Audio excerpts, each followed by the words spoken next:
Here's how to connect your TikTok shop to Shopify step by step. First, open your Shopify admin dashboard and make sure you are logged into your account.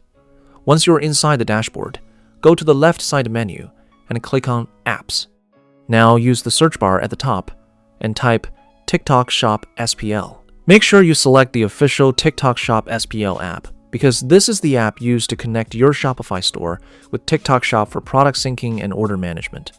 After finding the app, click on it to open the installation page. Here, you can review the app details and permissions.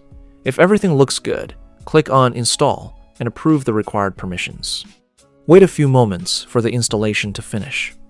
Once it's completed, the TikTok Shop SPL app will appear in your installed apps list. Now, click on TikTok Shop. It will ask you to verify your region, and then it will prompt you to log in to your account. Follow the on-screen steps.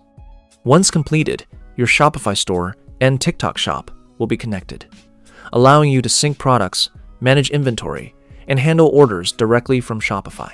That's it. You have successfully connected your TikTok Shop to Shopify. If you found this video helpful, subscribe to our channel.